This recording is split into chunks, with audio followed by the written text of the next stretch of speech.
How's it going, everybody? All right, we're going to continue. I didn't even bring up King James. If we need to go to it, we'll just go to it.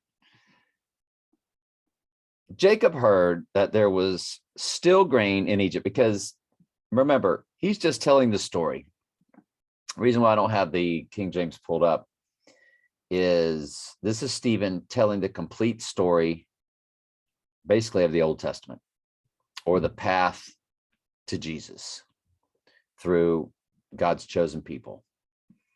And it goes on tomorrow also. Let me see where I'm at right here.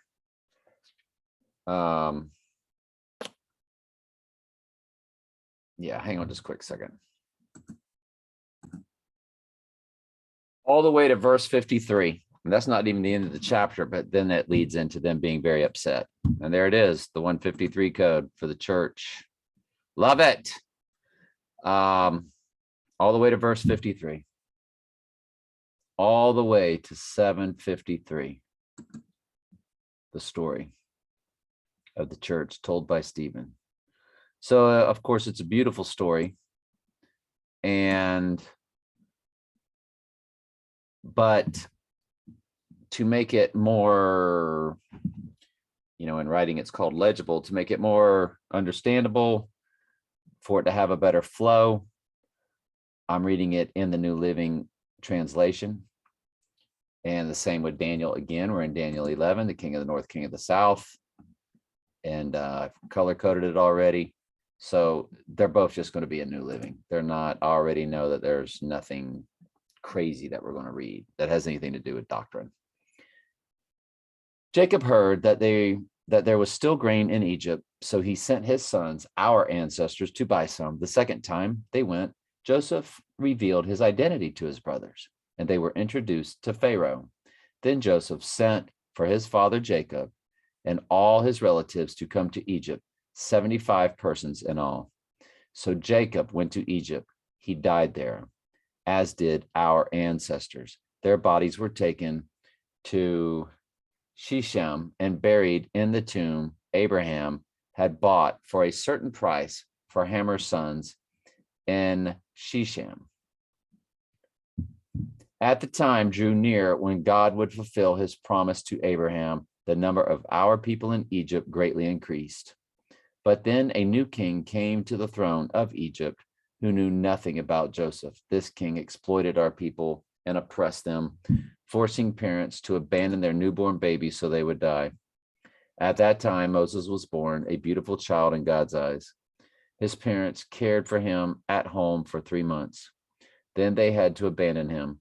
Pharaoh's daughter adopted him and raised him as her own son. Moses was taught all the wisdom of the Egyptians. Now, who does that remind you of? I want to bring that up in the, I want to highlight that.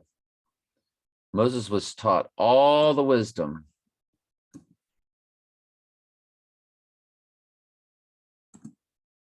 of the Egyptians.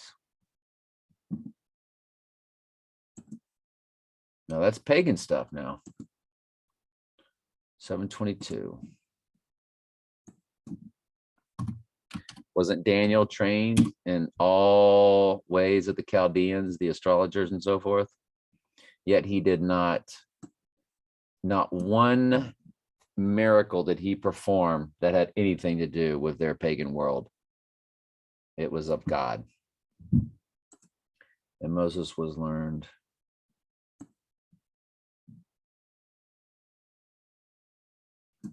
Fascinating, isn't it? Yeah. All right. And he was powerful in both speech and action. Let's move on to Daniel. Then at the time of the end, the king of the south will attack the king of the north, who was the Antichrist. The king of the north will storm out with chariots. And you don't know, like, if the story hasn't gone back to what occurred in the days of old, or does this just continue? Do you know what I mean?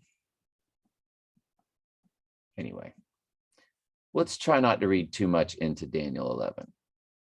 there's some key verses there, 35 especially, and some others that we've gone over that I made kind of a big deal about. I'm not going to go back over and do it now, but other than that, you just kind of just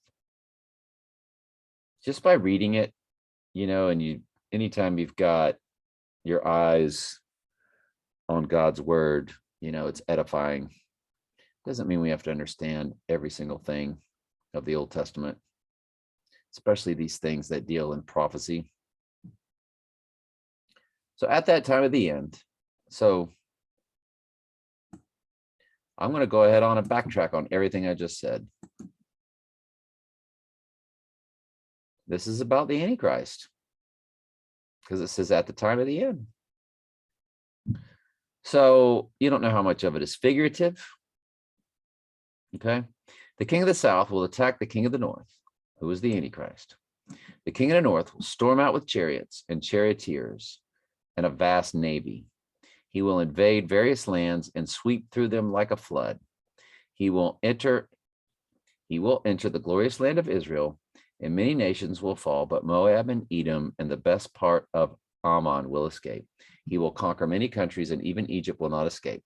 He will gain control over the gold and the silver and the treasures of Egypt, and the Libyans and Ethiopians will be his servants.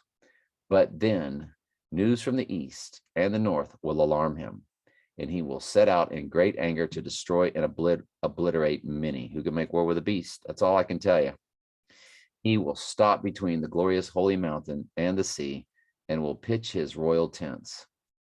But while he is there, his time will suddenly run out and no one will help him. And that's the end.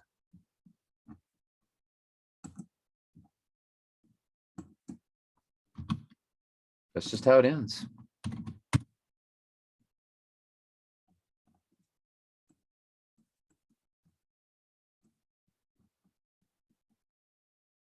Oop.